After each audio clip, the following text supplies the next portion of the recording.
The stone gives way to something else entirely.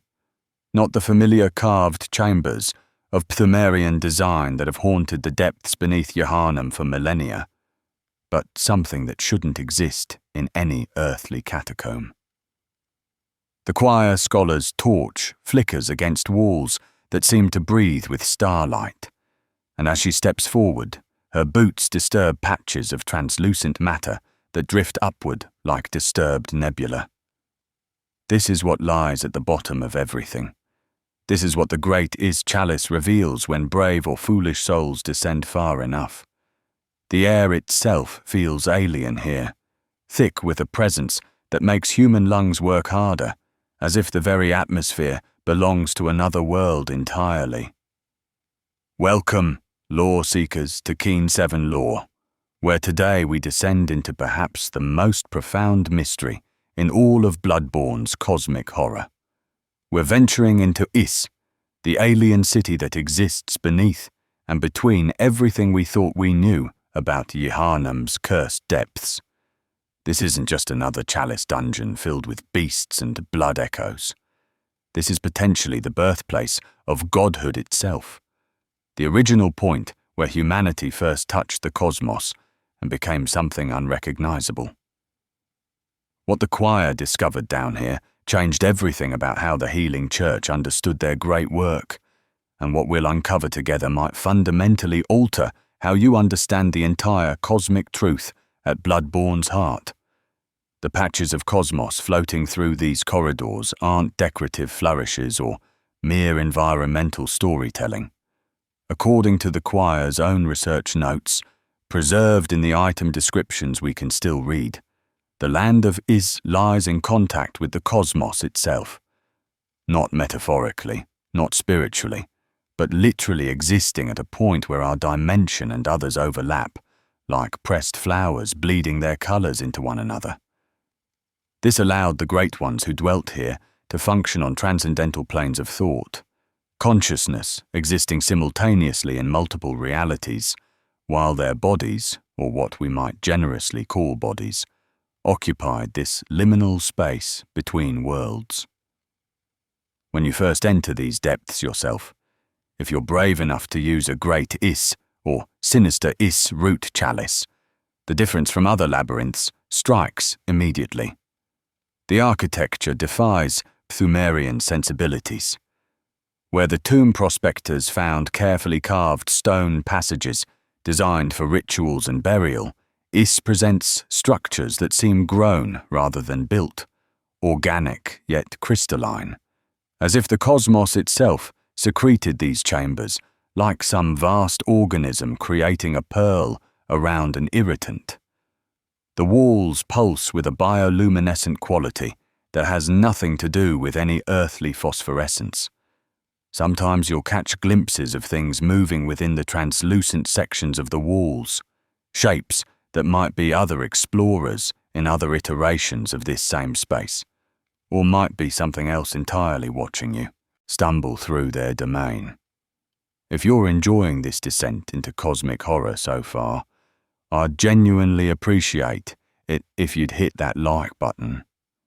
It makes a real difference in helping this video reach fellow lore enthusiasts through YouTube's algorithm, and your support means everything in keeping these deep investigations into gaming's most intricate mythologies coming. Every like helps more seekers find these truths we're uncovering together. The enemies you encounter in tell their own story about this place's true nature. Where other Chalice dungeons teem with beasts, the predictable result of blood ministration gone wrong, crawls with kin. These aren't the twisted wolves and ravens of Jehannam's streets, but beings that have already begun their transformation into something cosmic. Celestial mobs float through the passages, their bodies translucent and filled with stars, looking more like deep-sea creatures evolved for an ocean of dark matter than anything that ever walked on solid ground. Brainsuckers lurk in corners, their elongated heads pulsing with stolen knowledge, each one a failed experiment in forced evolution that nonetheless succeeded in becoming something beyond human classification. The choir understood what this meant. While the school of Mensis sought to commune with the cosmos through rituals and nightmare realms, while Bergenwerth pursued eyes on the inside through academic study, the choir found in Is evidence that physical transformation into cosmic beings had happened before. The abundance of kin here suggested not invasion, but evolution, not infection, but ascension. This was a place where the boundary between human and Great One had been crossed so many times it had worn thin, like a path through tall grass walked by countless pilgrims until it becomes permanent. But the true revelation, the discovery that transformed the choir from another church faction into the closest thing Eharnam had to successful cosmic archaeologists, came when they encountered Ebrietas. The item descriptions make it clear that the initial meeting happened through the Great Chalice itself, the first Great Chalice brought back to the surface since Bergenwerth's expeditions. The choir used Phantasms, those invertebrate augurs of the Great Ones, to partially summon what they found in Is's deepest sanctum.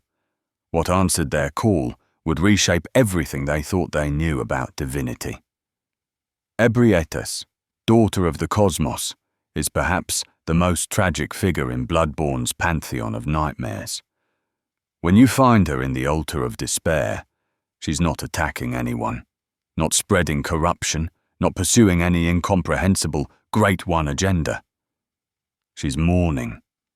The fossilized remains she weeps over might be another Great One, might be a failed attempt at communication with humanity, might be something we lack the context to understand. But her grief is unmistakable.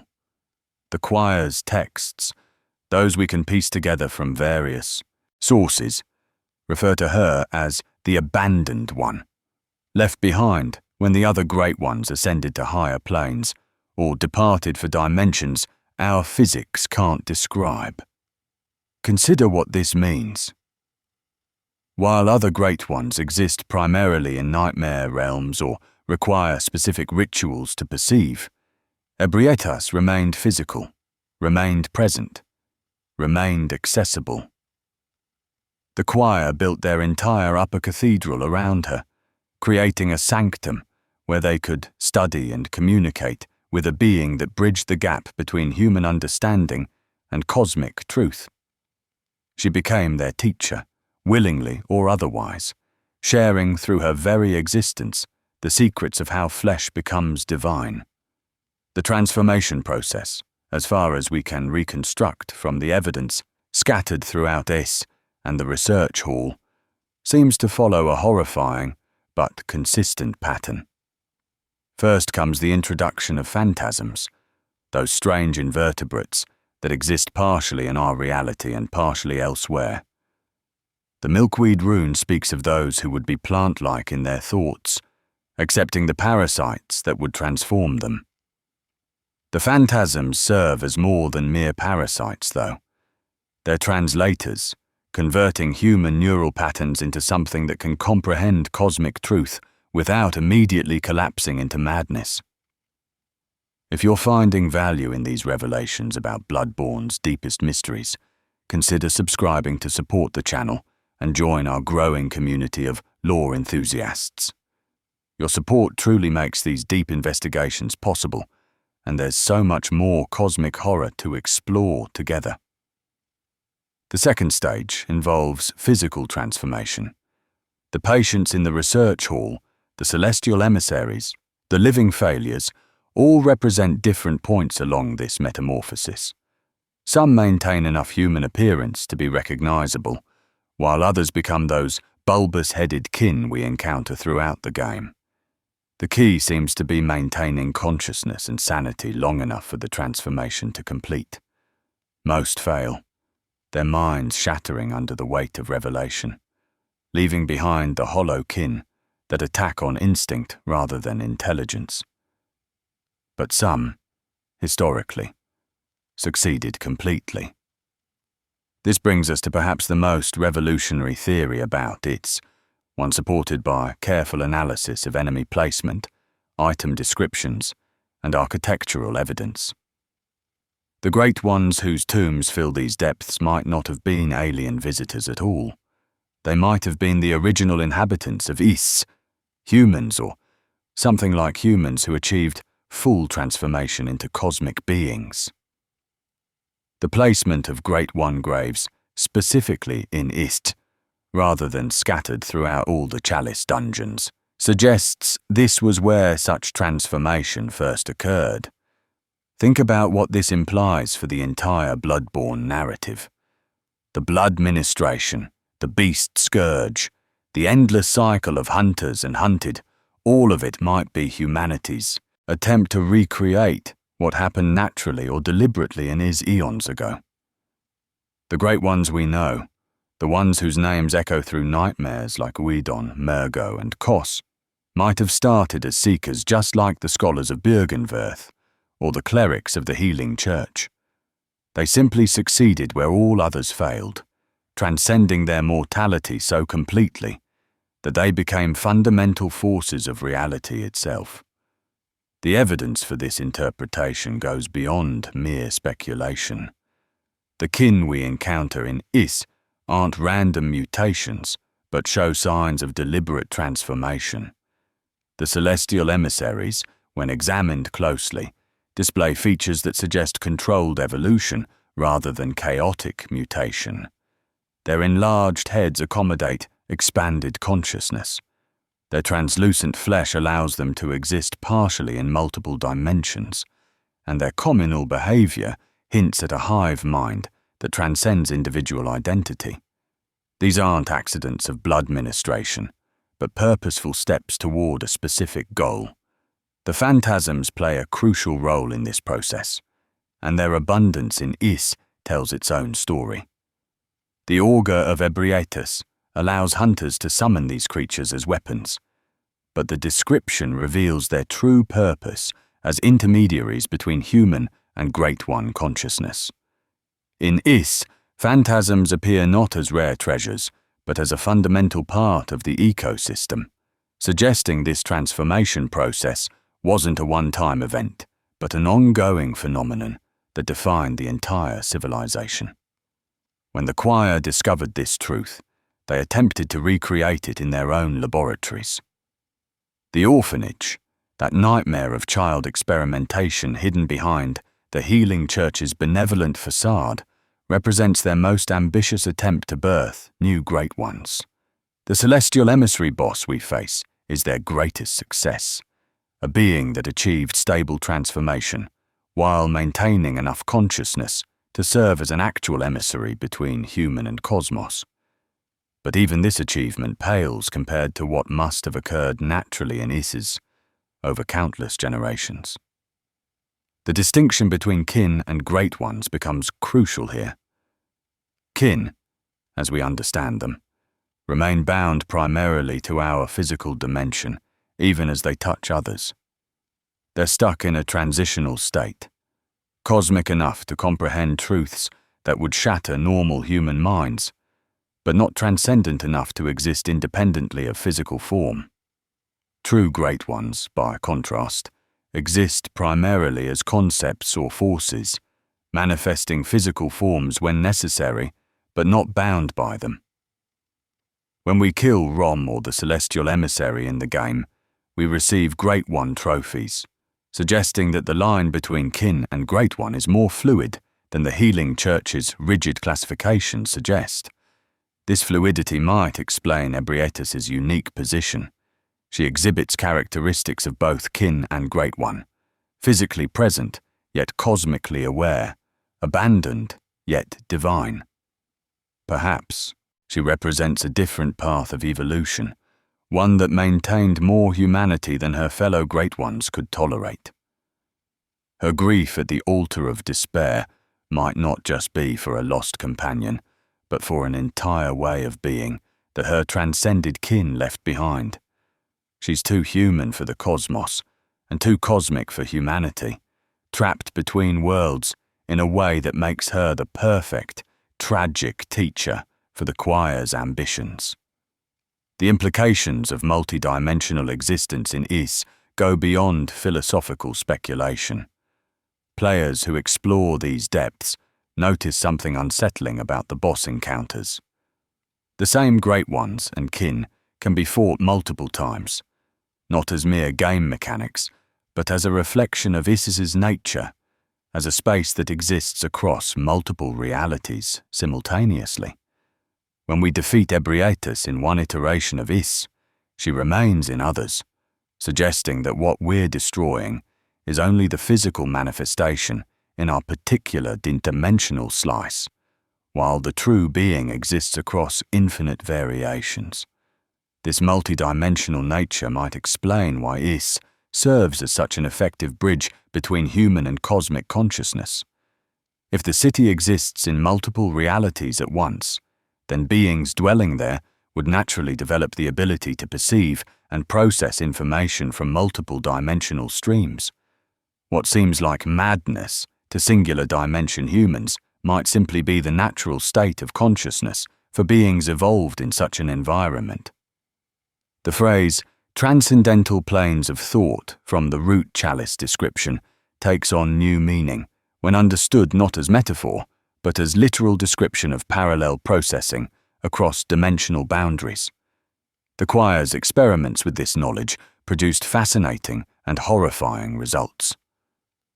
The research hall patients with their enlarged heads full of eyes represent attempts to force human consciousness to perceive multiple dimensions simultaneously. Most couldn't handle the strain, their minds fracturing into the living failures we encounter.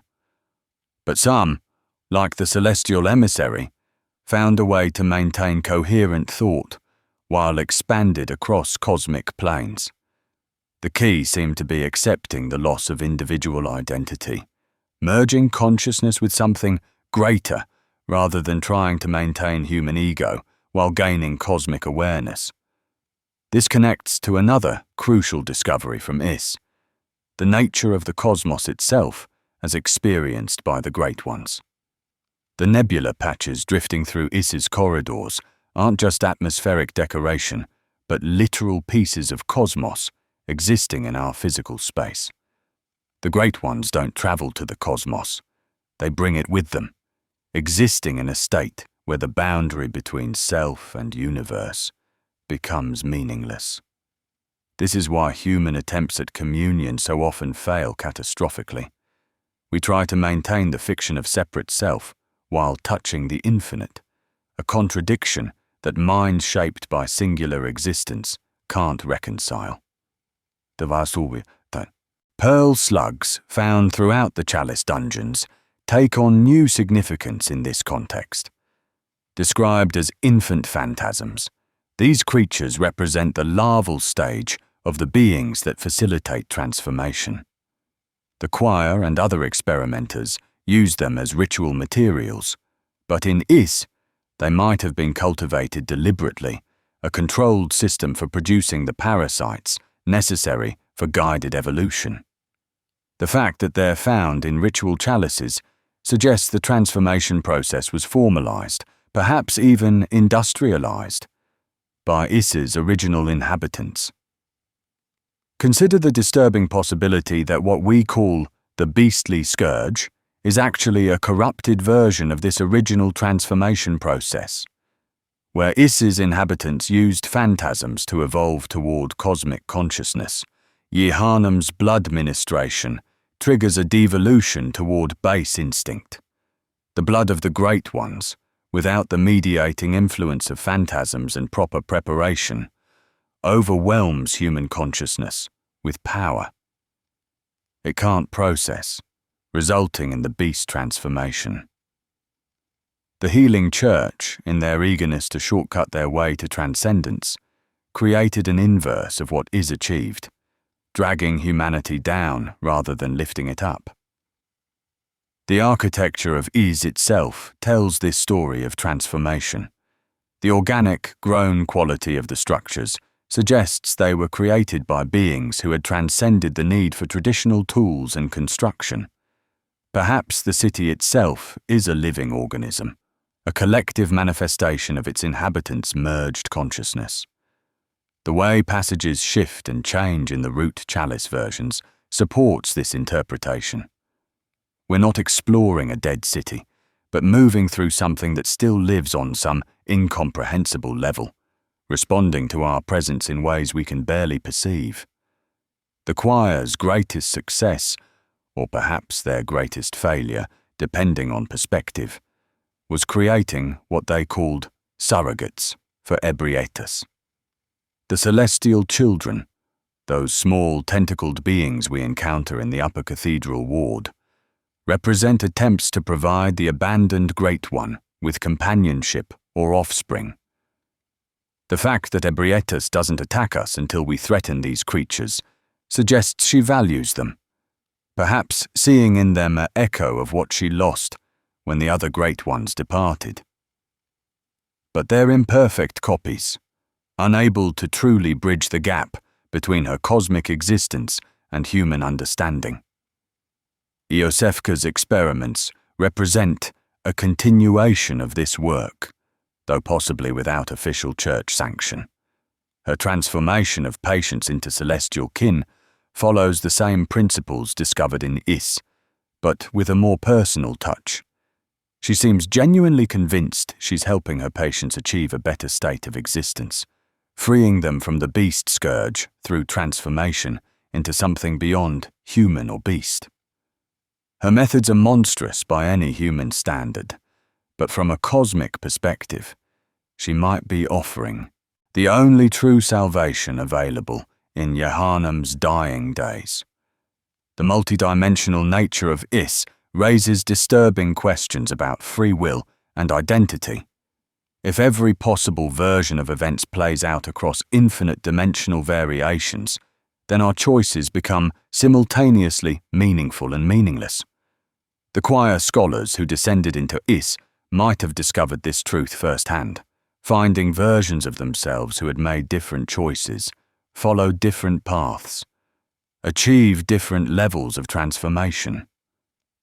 The madness that claimed so many might not have been from incomprehensible alien geometry, but from confronting infinite variations of their own existence.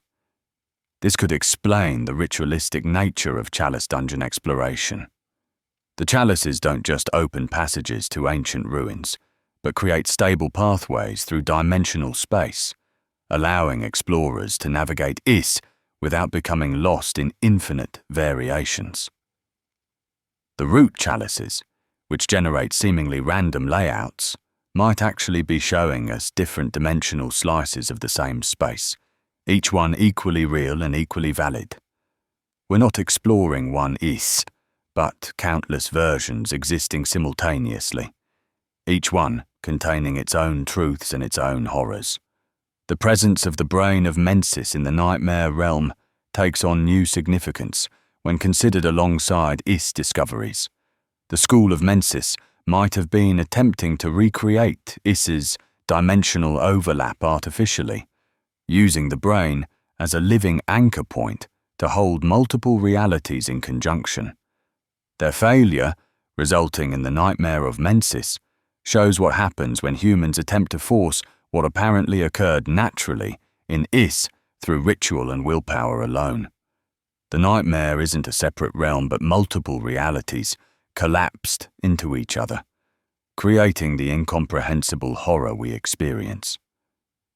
The tragedy of Ebrietas becomes even more profound in this context. She might not just be abandoned by her fellow Great Ones, but trapped in a single dimensional slice while they exist freely across all possibilities. Her tears at the altar of despair could be for her own limitation as much as for any lost companion.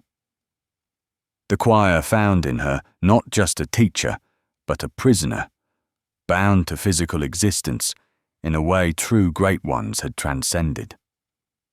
Their attempts to help her, creating surrogates and expanding human consciousness, might have been as much about freeing her as gaining knowledge for themselves. The fossilized remains at the altar could be evidence of a previous attempt at communication between dimensions. Perhaps another Great One tried to maintain physical form to commune with Ebrietas, but couldn't sustain the limitation, leaving only calcified remains of what was once a bridge between worlds.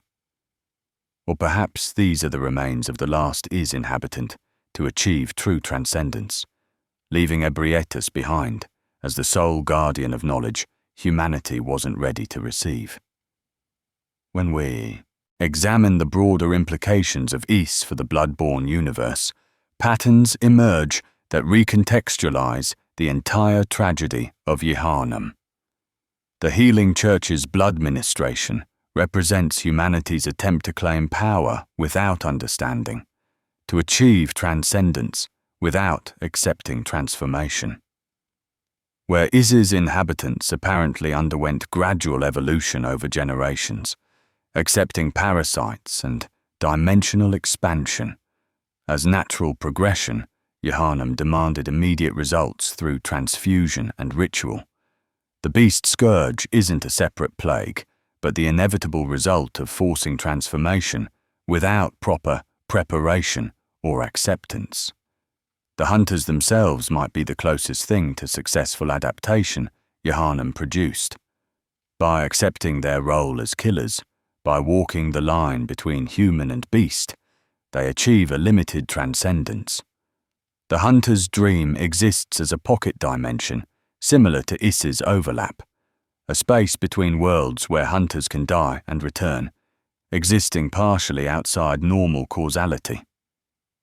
The doll, created or awakened by human will, might be humanity's equivalent to the Phantasms, an intermediary that allows hunters to process the blood echoes of their kills into usable power. But even hunters eventually face the choice that Is's inhabitants confronted: remain human and limited, or accept transformation and lose humanity entirely. The three endings of Bloodborne represent different answers to this question. Submit to Gehrman and remain human but ignorant. Replace Gehrman and become a guardian between worlds, neither human nor great one. Or achieve true transformation through consuming the umbilical cords, becoming an infant great one, and potentially repeating the cycle that began in Is eons ago. The Pthumerians, who built the original Chalice dungeons, might have been witnesses to or survivors of Is's original transformation event. Their culture, devoted to maintaining the tombs of the Great Ones, suggests they understood what had occurred, but chose not to follow the same path. Instead, they became custodians of forbidden knowledge, keeping the truth of transformation buried deep enough that only the most determined seekers would find it. The tragedy is that they succeeded too well, preserving the physical spaces but not the wisdom needed to use them safely. Modern archaeologists and historians in our world speak of cargo cults, societies that replicate the forms of advanced technology without understanding the principles behind them. The Healing Church might be Bloodborne's ultimate cargo cult, replicating the forms of transformation discovered in Is without comprehending the consciousness expansion necessary to survive them. They injected blood expecting divinity and received only madness and mutation. They created kin expecting great ones and produced only hollow shells of cosmic horror. The presence of amygdalas throughout Jehannam takes on new meaning when viewed through Is's lens. These great ones, who exist partially in our reality and partially elsewhere, might be showing us what successful transformation looks like. They observe humanity with detached interest, occasionally transporting individuals to nightmare realms that could be different dimensional slices like those found in Is. The fact that they only become visible after gaining enough insight suggests they've always been there, existing in dimensional space we normally can't perceive. Much like the nebula patches in Is reveal the cosmos that always surrounded us. Rom, the vacuous spider, confirmed by Miyazaki to be female, presents another piece of this puzzle. Her transformation from Bergenwerth student to kin to Great One might represent the closest thing to successful modern transformation outside the choir's experiments. But the title, vacuous, suggests the price. Emptiness of self, loss of human identity, so complete that only protective instinct remains. She guards the boundary between human perception and cosmic truth, not from malice, but from a dim remembrance that humanity isn't ready for what lies beyond. Her death removes this protection, revealing the truth that drives Jahannam to final madness. The blood moon that rises after Rom's death might not be a separate celestial event, but our dimension finally aligning completely with the cosmic reality that is always touched. The pale blood sky reveals what was always there, hidden by Rom's protective barrier and our own limited perception. In those final hours, Jahannam becomes like Is, a place where dimensions overlap and transformation becomes not just possible, but inevitable. The fact that most citizens become beasts rather than kin shows how unprepared humanity was for this revelation. When we consider what all of this means for our understanding of the Great Ones themselves, a disturbing possibility emerges. If they were once inhabitants of Is who achieved complete transformation, then their incomprehensible actions might actually follow a logic we could understand if we had the context. Their need for surrogate children might stem from whatever they sacrificed to achieve transcendence. Their occasional interaction with humanity might be attempts to guide us along the same path, though filtered through consciousness, so expanded that their guidance seems like madness. The winter lanterns, those singing horrors whose gaze causes frenzy, might be showing us what happens when human consciousness tries to process cosmic truth without proper preparation. Their bodies are amalgamations of messenger corpses, topped with enlarged brains full of eyes, a literal representation of forced perception, overwhelming singular consciousness. Their song might be an attempt to communicate truth that our minds can only interpret as damaging noise. In Is, surrounded by dimensional overlap and gradual transformation, such beings might have been teachers. In Jahannam, they're walking catastrophes of forced revelation. As we near the end of our journey through Is's mysteries, we must confront the ultimate question: what does this mean for humanity's future in the world of Bloodborne? The evidence suggests that transformation into something beyond human is not just possible, but might be inevitable for any species that advances far enough. The choice isn't whether to transform, but how, gradually and naturally as Is's inhabitants apparently did, or violently and catastrophically, as Jahannam demonstrates. The Great Ones might not be alien invaders, but our own future, reaching back through dimensions to guide or warn us about the path ahead. The doll's repeated phrase, "Are you cold?" takes on new meaning in this context. Cold might refer not to temperature, but to the isolation of singular existence, the loneliness of being trapped in one dimension, while the cosmos spreads infinite and interconnected around us. The warmth she offers might be the connection to something greater, the blood echoes serving not just as power, but as fragments of expanded consciousness, slowly preparing us for eventual transformation.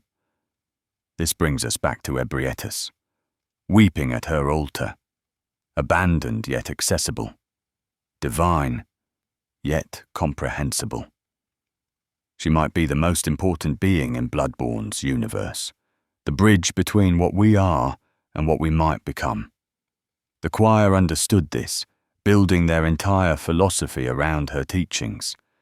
But they moved too quickly, forced too much, and created only hollow approximations of true transcendence. The tragedy isn't that they failed, but that they came so close to understanding, only to be undone by human impatience and hubris. The lasting mystery of Is isn't what happened there, but why it happened. What prompted that first transformation? Was it deliberate experimentation, natural evolution, or contact with something from beyond our dimensional space?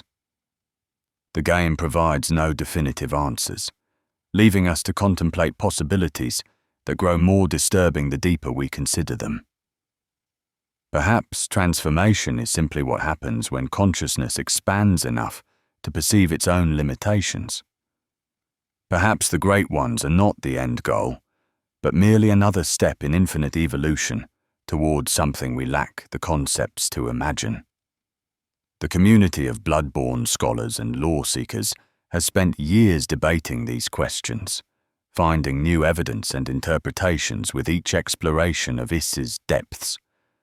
Some argue for alien intervention, others for natural evolution, still others for deliberate transcendence through scientific or ritualistic means. The beauty of Bloodborne's storytelling is that all of these interpretations find support in the evidence, while none can claim definitive proof. Like the multidimensional nature of Is itself, the truth exists in multiple states simultaneously, each version equally valid depending on the observer's perspective. What we can say with certainty is that Is represents the heart of Bloodborne's cosmic horror. Not the fear of tentacled monsters or incomprehensible geometries, but the deeper terror that humanity's current form might be a larval stage, that everything we value about human consciousness might be a limitation to overcome rather than a treasure to preserve.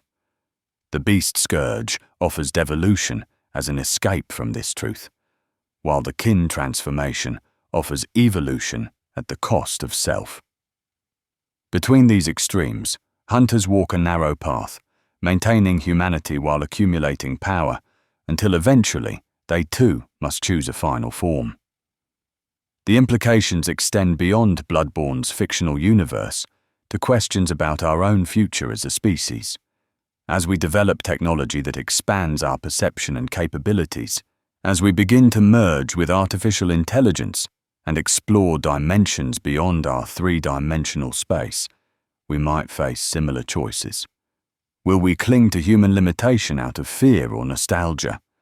Will we rush toward transformation without understanding the cost? Or will we find a path like the hypothetical original inhabitants of Is, accepting gradual change while maintaining some essential core of what makes us ourselves? Is stands as a warning and a promise, a glimpse of what awaits species that touch the cosmos and survive the contact.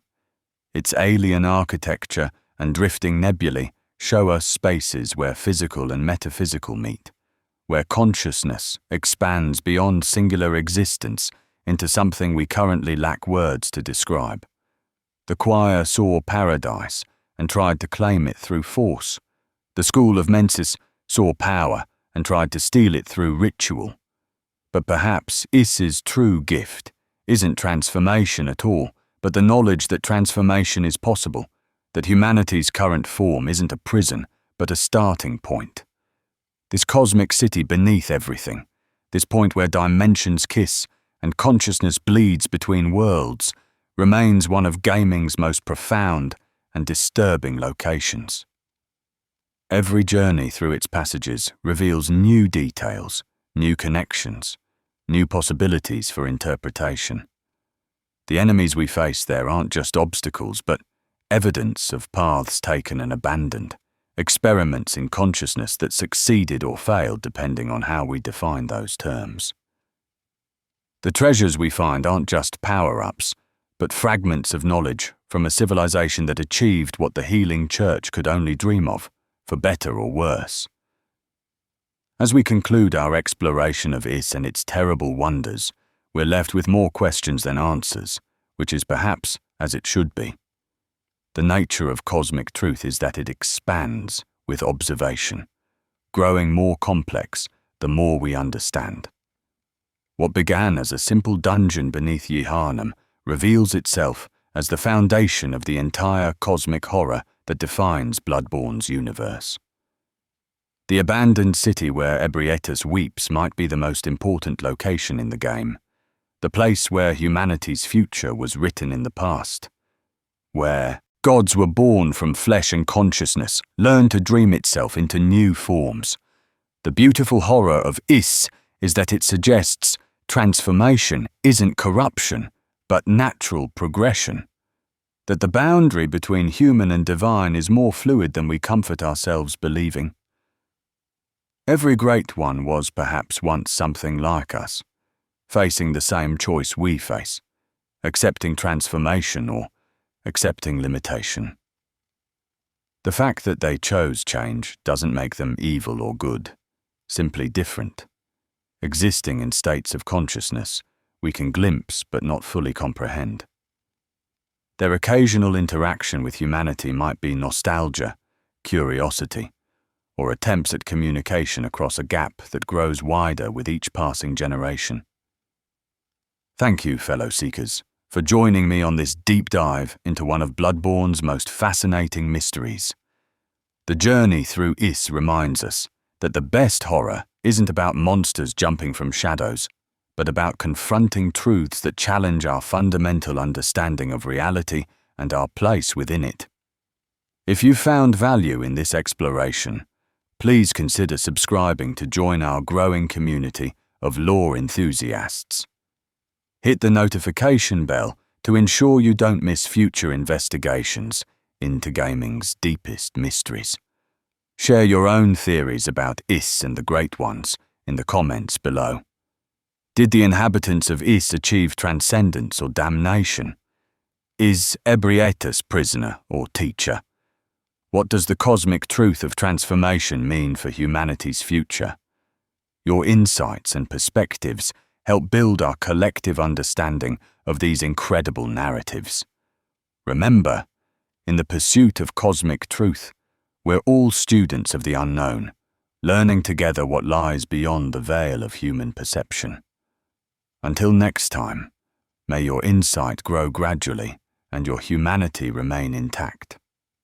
Keep seeking, keep questioning, and remember that sometimes the most profound truths are found in the spaces between dimensions, in cities that touch the cosmos, in the tears of abandoned gods who remember when they too were merely human.